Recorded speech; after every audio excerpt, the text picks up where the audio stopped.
France, once hailed as the beating heart of Europe, the country that lectured the world about democracy and stability, now finds itself trembling under the weight of anger spilling into its own streets. On the morning of September 10th, 2025, French cities awoke not to the usual rhythm of traffic and commerce, but to barricades, smoke, and chants echoing against government buildings. The movement had a name that captured both its strategy and its fury: block everything. Across Paris, Lyon, Marseille, and Bordeaux, protesters brought the nation to a halt. Roads were barricaded with overturned trash bins, train lines were cut, highways were blocked. Ordinary life froze under the will of the people demanding to be heard.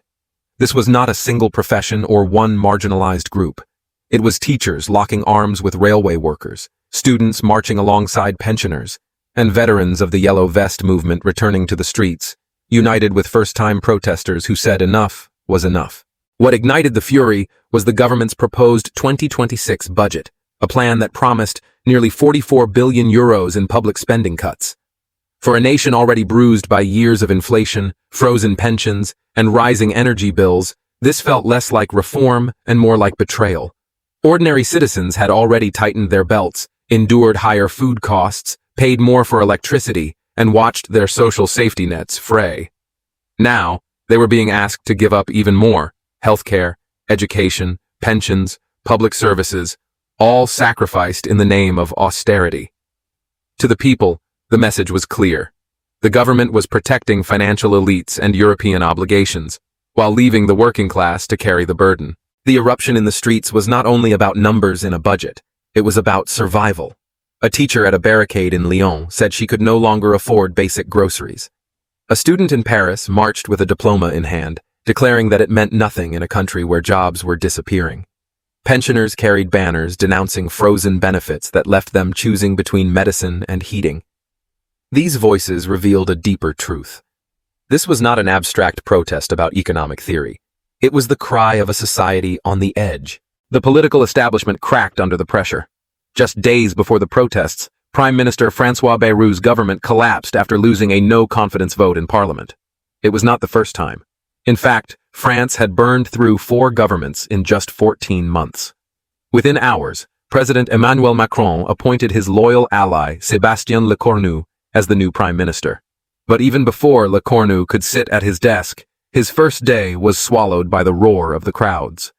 France now had its 5th prime minister in less than 2 years, a staggering sign of instability in what was once considered Europe's anchor of order. Images circulated across the world: riot police clashing with protesters in Marseille, barricades of burning trash cans in Paris, students flooding into Bordeaux's squares. For many, the scenes recalled older uprisings, from 1968 to the Yellow Vest Revolt of 2018. But this time, the anger seemed sharper, broader, harder to contain. It was no longer just about one policy. It was about a government that people believed had lost all touch with reality. Macron, once the golden boy of European politics, now looked isolated. His approval rating slid further with every passing week. While he insisted austerity was necessary to meet EU deficit rules and stabilize the economy, critics accused him of arrogance, of governing for elites while ignoring the struggles of workers, pensioners, and youth. His ministers appeared on television, urging calm, insisting that sacrifice was unavoidable. But their words only inflamed resentment. Trust had eroded. Each day the protests continued. The legitimacy of Macron's leadership was questioned more loudly, not only in the streets, but in the very fabric of French democracy. Behind the slogans and barricades lay deeper currents. France's national debt had crossed 3 trillion euros, a staggering weight that haunted every budget negotiation. Factories had closed or shifted abroad, leaving ghost towns in regions once proud of their industrial strength. Youth unemployment was rising, draining hope from a generation. Energy bills spiked, even in a country powered largely by nuclear plants, as global markets convulsed from war and uncertainty. For many French citizens, the promise of stability had collapsed into a daily grind of survival. Foreign policy, too, simmered beneath the surface. While not the central theme, some protesters demanded that France scale back its international ambitions and focus instead on its citizens.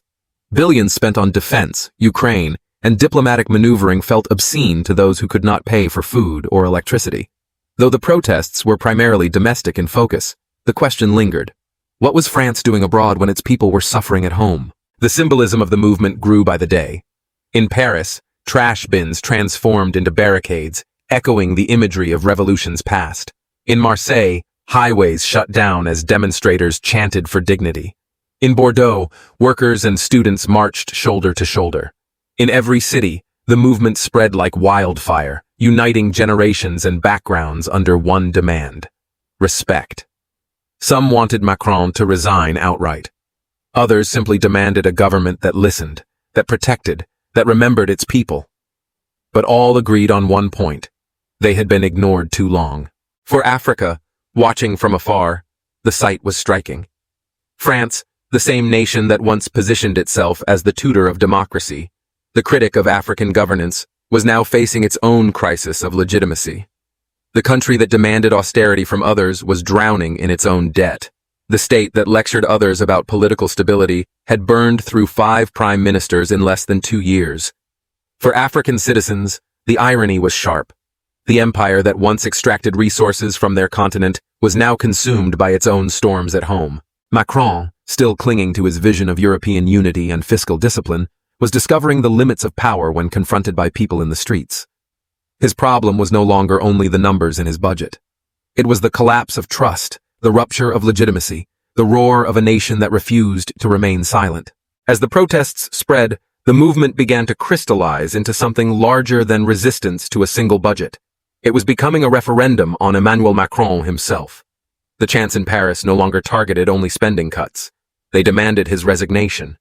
Graffiti across Marseille called him the president of the rich. In Lyon, posters read, "We will not pay for their crisis."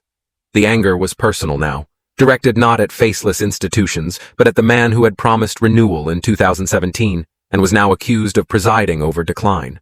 Macron, once praised for his intellect and eloquence, found his words falling flat. Each televised address was met with boos on the streets, each attempt at reassurance drowned out by the sound of pots and pans banging from balconies. The image of a leader who had once walked confidently among world powers was now that of a president barricaded in the Élysée Palace, ruling a nation that no longer trusted him. Inside the political institutions, the fractures widened. Parliament struggled to hold order after yet another government collapse. Ministers rotated in and out like pieces on a broken chessboard. For the French public, it was proof of dysfunction at the top. How could a nation claim to lead Europe when it could not even govern itself? The economic backdrop made the protests even more combustible.